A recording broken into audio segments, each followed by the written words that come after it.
فأغمض عبد الوهاب عينيه وصاح غاضبا: مين؟ أنا لا، ما بحبش قمر الدين. حالف ما بشربوش. وهنا لم يتمالك فريد الأطرش نفسه من الضحك بعد أن شرب عبد الوهاب المقلب بدلا من أن يشرب عصير قمر الدين. أكلة جمبري تسببت في صلعة محمود المليجي وأودت بحياة 3 من أصدقائه. بس أولا بدعوكم للاشتراك في القناة وتفعيل زر الجرس عشان يوصلكم كل جديد.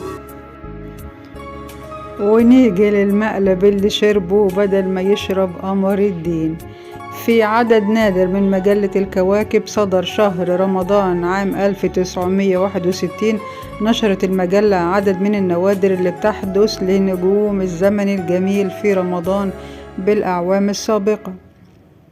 ومن النوادر دي كانت في نادرة بين موسيقار الأجيال محمد عبد الوهاب والفنان الكبير فريد الأطرش، حيث كان الأطرش دائما عنوان للكرم بين زملائه، وكان بيته مفتوح دايما ليهم يقيم فيه الموائد وخاصة في شهر رمضان. وفي أحد الأعوام دعا فريد الأطرش عدد من زملائه للإفطار، وكان بينهم محمد عبد الوهاب، وكان المشروب الوحيد في السهرة هو مشروب قمر الدين. وكان من بين المدعوات فتاة جميلة تطوعت لتوزيع المشروب، إن وصلت الفتاة إلى موسيقار الأجيال لتقدم له المشروب حتى تعلقت عيناه بها، وظل يراقبها بنظراته وهو يرتشف كوب العصير. وذكرت المجلة إن عبد الوهاب من شدة إعجابه بجمال الفتاة طلب كوبا آخر من العصير حتى تقف الفتاة أمامه مرة ثانية. فما كان من فريد الأطرش الذي كان يتابع الموقف من بعيد إلا أن ذهب لخادمه عبده وأوصاه بتقديم كوب العصير لعبد الوهاب.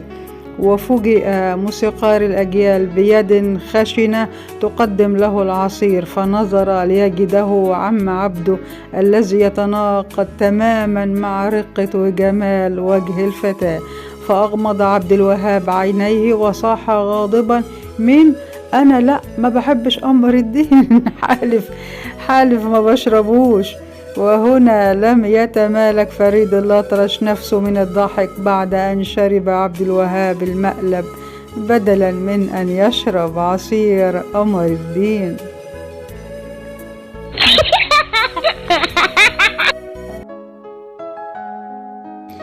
أكلة جمبري تسببت في صلعة محمود المليجي وأودت بحياة 3 من أصدقائه.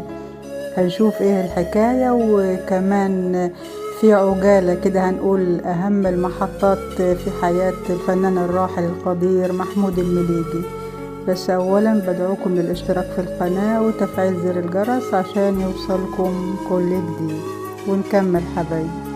والفنان محمود المليجي ولد عام 1910 بحي المغربلين بالقاهرة، وتميز بأدوار الشر اللي أجادها بشكل بارع. تميز في أدوار رئيس العصابة الخفي، ولعب دور الطبيب النفسي، ومثل أدوار أمام عظماء السينما المصرية رجالا ونساء. وانضم محمود المليجي في بداية عقد الثلاثينات من القرن الماضي،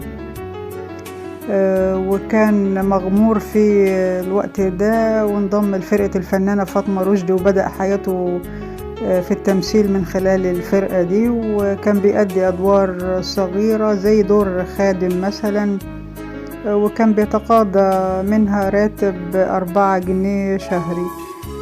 ولظروف معينة ساب الفرقة واتجه للانضمام لفرقة رمسيس الشهيرة، وكان بيشتغل فيها ملقن براتب 9 جنيه مصري. محمود المليجي رحل في عمر 73، وكان 6 يونيو 1983 نتيجة أزمة قلبية بعد رحلة عطاء مع الفن استمرت أكتر من نصف قرن. قدم من خلالها 750 عمل فني ما بين سينما ومسرح وتلفزيون وإذاعة.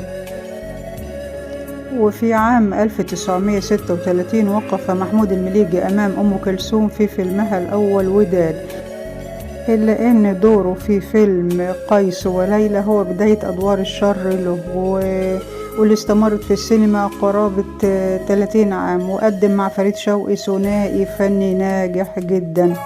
كانت حصيلته 700 فيلم، وكانت نقطة التحول في حياته. وكمان محمود المليجي دخل مجال الإنتاج السينمائي، مساهمة منه في رفع مستوى الإنتاج الفني ومحاربة موجة الأفلام الساذجة. وجدير بالذكر أن الفنان الراحل محمود المليجي قدم الكثير من الوجوه الجديدة للسينما، فهو أول من قدم فريد شوقي وتحية كاريوكا ومحسن سرحان وحسن يوسف وغيرهم. ومثل محمود المليجي مختلف الأدوار، وتقمص أكتر من شخصية: اللص، المجرم، القوي، العاشق، رجل المباحث، البوليس، الباشا، الكهل، الفلاح، الطبيب، المحامي، كما أدى أيضا أدوارا كوميدية. وتزوج محمود المليجي من رفيقة عمره الفنانة علوية جميل سنة 1939 على مدى 44 عام حتى وفاته، وكان إنسانا مع زملاء الفنانين وأبا روحيا لهم، ورمزا للعطاء والبذل والصمود أمام كل تيارات الفن الرخيص. وجينا بقى لحكاية الجمبري اللي تسبب في صلعته ووفاة 3 من أصدقائه. ما تنسوش اللايك حبايبي. وحكى الراحل محمود المليجي إن الصلعة دي ما كانتش وراثية، وإن والده توفى في 80 من عمره وشعره كاملا. وسرد محمود المليجي القصة إنه في يوم من الأيام ومع شلة من أصحابه في شبابه ذهبوا لحانة وتناولوا الخمر، وبدأ الجوع يشتد عليهم حتى دخل بائع الحانة يحمل في يده جمبري ليهجم عليه محمود المليجي وأصدقائه، وأكلوه بالكامل. وبعد أكل الجمبري ذهب محمود المليجي إلى منزله، لكن في الطريق وجد شخصا في يده ثمار الليمون، واشترى منه كميات كبيرة من الليمون، وظل يأكل فيها حتى وصل إلى المنزل، وشعر بآلام حادة في معدته لا يتحملها، وظل يضرب رأسه في الحائط حتى الصباح الباكر، وذهب إلى أقرب مستشفى وأبلغه الطبيب أنه نجا من الموت بأعجوبة بسبب الليمون، وتعرض لحالة تسمم شديدة. وعلم أن 3 من أفراد الشلة قد دفعوا حياتهم ثمنا لأكلة جمبري، وظل في المستشفى لمدة 15 يوم حتى تماثل للشفاء، ووجد أن شعر رأسه بدأ في التساقط حتى أصبح أصلعا بسبب أكلة جمبري. رحم الله الفنان القدير محمود المليجي، ورحم كل فنان الزمن الجميل.